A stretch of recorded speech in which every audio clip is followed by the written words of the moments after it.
Chapter 20. Punishments for Disobedience. The Lord said to Moses, "Give the people of Israel these instructions, which apply both to native Israelites and to the foreigners living in Israel. If any of them offer their children as a sacrifice to Moloch, they must be put to death. The people of the community must stone them to death. I myself will turn against them and cut them off from the community, because they have defiled my sanctuary and brought shame on my holy name by offering their children to Moloch. And if the people of the community ignore those who offer their children to Moloch and refuse to execute them, I myself will turn against them and their families and will cut them off from the community. This will happen to all who commit spiritual prostitution by worshiping Moloch. I will also turn against those who commit spiritual prostitution by putting their trust in mediums or in those who consult the spirits of the dead. I will cut them off from the community. So set yourselves apart to be holy, for I am the Lord your God. Keep all my decrees by putting them into practice, for I am the Lord who makes you holy. Anyone who dishonors father or mother must be put to death. Such a person is guilty of a capital offense. If a man commits adultery with his neighbor's wife, both the man and the woman who have committed adultery must be put to death. If a man violates his father by having sex with one of his father's wives, both the man and the woman must be put to death, for they are guilty of a capital offense. If a man has sex with his daughter-in-law, both must be put to death. They have committed a perverse act and are guilty of a capital offense. If a man practices homosexuality, having sex with another man as with a woman, both men have committed a detestable act. They must both be put to death, for they are guilty of a capital offense. If a man marries both a woman and her mother, he has committed a wicked act. The man and both women must be burned to death to wipe out such wickedness from among you. If a man has sex with an animal, he must be put to death, and the animal must be killed. If a woman presents herself to a male animal to have intercourse with it, she and the animal must both be put to death.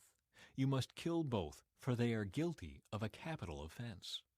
If a man marries his sister, the daughter of either his father or his mother, and they have sexual relations, it is a shameful disgrace. They must be publicly cut off from the community. Since the man has violated his sister, he will be punished for his sin. If a man has sexual relations with a woman during her menstrual period, both of them must be cut off from the community, for together they have exposed the source of her blood flow. Do not have sexual relations with your aunt, whether your mother's sister or your father's sister. This would dishonor a close relative. Both parties are guilty and will be punished for their sin. If a man has sex with his uncle's wife, he has violated his uncle. Both the man and woman will be punished for their sin, and they will die childless. If a man marries his brother's wife, it is an act of impurity. He has violated his brother, and the guilty couple will remain childless.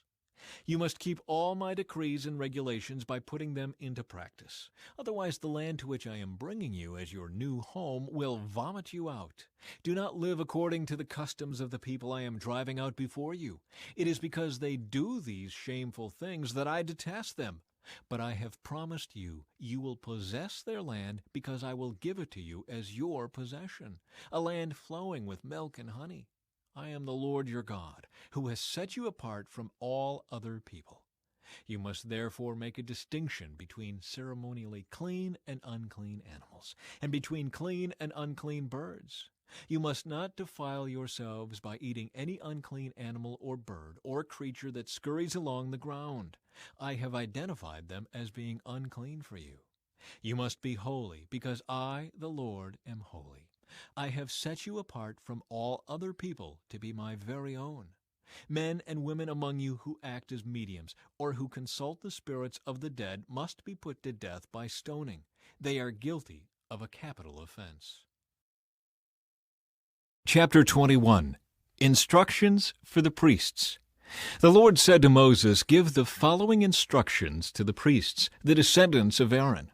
A priest must not make himself ceremonially unclean by touching the dead body of a relative.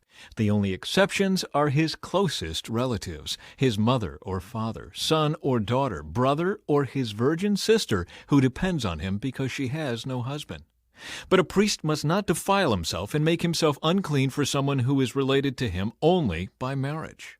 The priests must not shave their heads or trim their beards or cut their bodies. They must be set apart as holy to their God and must never bring shame on the name of God.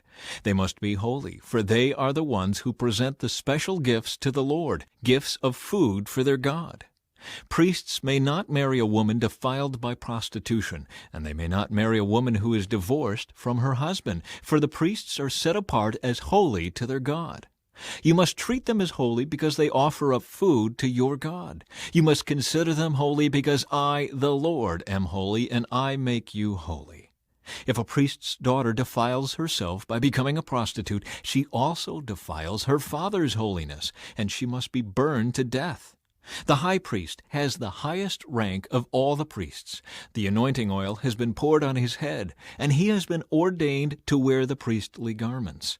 He must never leave his hair uncombed or tear his clothing. He must not defile himself by going near a dead body. He may not make himself ceremonially unclean, even for his father or mother. He must not defile the sanctuary of his God by leaving it to attend to a dead person, for he has been made holy by the anointing oil of his God. I am the Lord.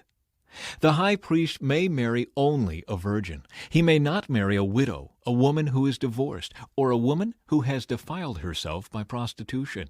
She must be a virgin from his own clan, so that he will not dishonor his descendants among his clan. For I am the Lord who makes him holy. Then the Lord said to Moses, "Give the following instructions to Aaron. In all future generations, none of your descendants who has any defect will qualify to offer food to his God.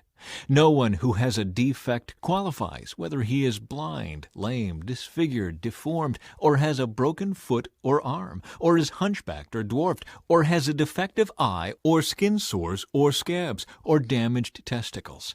No descendant of Aaron who has a defect may approach the altar to present special gifts to the Lord. Since he has a defect, he may not approach the altar to offer food to his God. However, he may eat from the food offered to God, including the holy offerings and the most holy offerings. Yet because of his physical defect, he may not enter the room behind the inner curtain or approach the altar, for this would defile my holy places. I am the Lord who makes them holy." So Moses gave these instructions to Aaron and his sons and to all the Israelites.